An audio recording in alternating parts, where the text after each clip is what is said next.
రోజు ఇలా అమ్మవారికి అయితే పూజ చేసేస్తున్నాను అనమాట. మొదటి రోజు నవరాత్రి ఫస్ట్ డే అయితే ఇలా మొలకలు వచ్చేసాయి, పచ్చగా వచ్చేసాయి బాగా.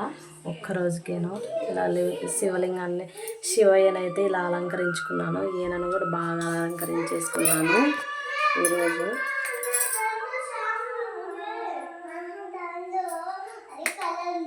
వినాయకుడికి వస్త్రమాల వేసి ఇలా అలంకరించేసినాను. ఆయనకు కూడా, అమ్మవారికి కూడా అంతే, పసుపు కొమ్ము వస్త్రమాల గాజుల మాల వేద్దామంటే సరిపోలేదు అలా, అందుకని ఇక్కడ వేసుకున్నాను అన్నమాట అమ్మవారికి. ఇక్కడ ఉయ్యాల్లో ఉన్నారు అమ్మవారు.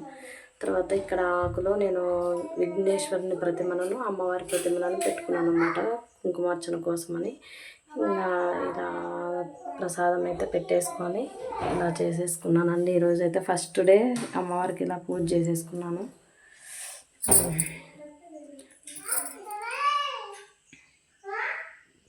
సింపుల్గా బాగా చేసుకున్నాను ఈరోజు. నాకైతే చాలా సంతోషంగా ఉంది ఈరోజు సింపుల్గా అమ్మవారిని ఇలా అలంకరించుకొని చేసుకున్నందుకు. పెద్దగా ఆడంబరాలు లేకుండా మనం భక్తితో మనం అమ్మవారిని చేసుకుంటే చాలా, మనకు అమ్మ బాగా చల్లగా చూస్తుంది. అందరినీ చల్లగా చూడాలని మొక్కుకుంటున్నాను అమ్మవారిని. ప్రతి ఒక్కరిని, స్త్రీమూర్తులందరికీ మొక్కుకుంటున్నాను అనమాట నేను. ప్రతి ఒక్కరింట్లోనూ అమ్మవారు ఉండాలి, స్త్రీమూర్తి తల్లి.